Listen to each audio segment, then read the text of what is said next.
sur le monde entier. Trump vient d'être reçu à Évian-les-Bains, à 2 pas de Genève et même devant le lac Léman.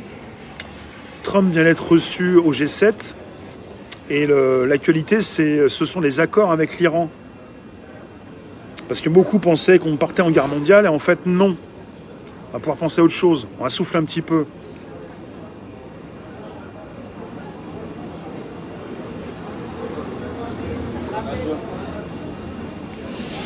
Je vous lis, pas forcément à voix haute, mais je reviens vous lire. En tout cas, oui, rien n'est exclu pour les présidentielles, mais ça ne veut pas dire qu'elles n'auront pas lieu.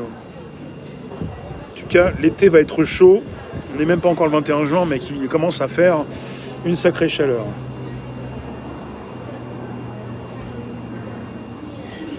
Andrea, merci de le dire. La guerre est là, lorsque des mamies se font tuer à la perceuse, lorsqu'une petite fille de 4 ans se fait violer dans un parking. Et ils ont arrêté à 4h du matin un type qui se masturbait dans sa bagnole avec une petite fille de 5 ans à côté de lui.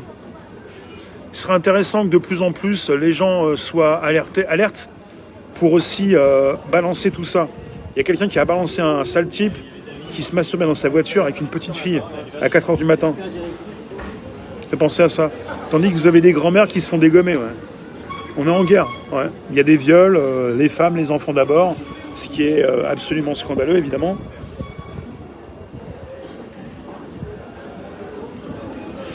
Alors vous nous dites que cet accord ne tiendra pas et la guerre aura bien lieu. Les Iraniens sont d'accord pour faire des accords. Les Iraniens ne sont pas forcément d'accord pour faire la guerre. Que ce soit les Iraniens ou les États-Unis, pour faire une guerre, il faut de l'argent, il faut des munitions et ça épuise totalement les pays. Et quand ça concerne l'Iran, ça nous fout tous un petit peu dans la misère.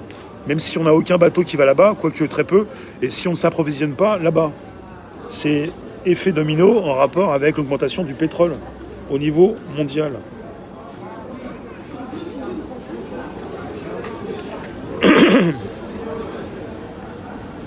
Demander la paix pour le 14 juillet et la venue de l'Ukraine. Je ne sais pas ce qui va se passer le 14 juillet. Déjà, vous avez le 14 juillet en ligne de mire. Après, il y en a qui ont certainement ce soir en ligne de mire avec la France, les Français qui jouent au mondial. Encore une attaque au couteau par migrants en Angleterre.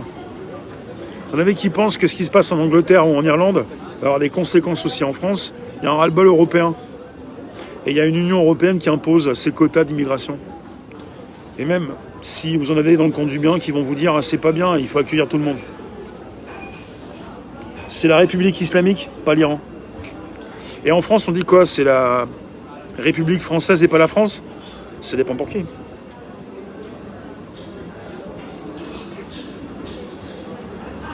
Alors Lightning, qui est Antifa, qui nous dit « Le RN est un groupe menteur, raciste et contre les droits humains ». Ok, c'est bien. Ok, c'est bien. Vous vous posez un bulletin pour qui vous voulez, moi. Je serai pas dans la faute. Je suis pas là pour poser un bulletin, donc je veux pas fauter. Je veux pas m'impliquer là-dedans, ça m'intéresse pas. Donc cherchez ailleurs si vous avez des responsables en rapport avec un futur président qui serait pas le bon. Les USA sont à bout de souffle pour les munitions. Ok, mais bon, ils peuvent toujours faire appel à d'autres, mais bon, il y a toujours une économie de guerre dans laquelle s'installent pas mal de personnes. Vous avez pas mal d'argent qui part à l'Est pour l'Ukraine, et ça n'arrête pas.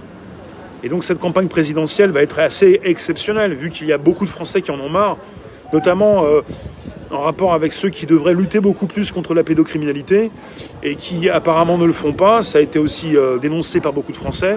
Il y a beaucoup d'argent qui partent à l'Est. Après, on nous dit qu'il n'y a pas d'argent pour ça. En France, il n'y a plus d'argent. Pourquoi il y a autant de thunes qui partent à l'Est ?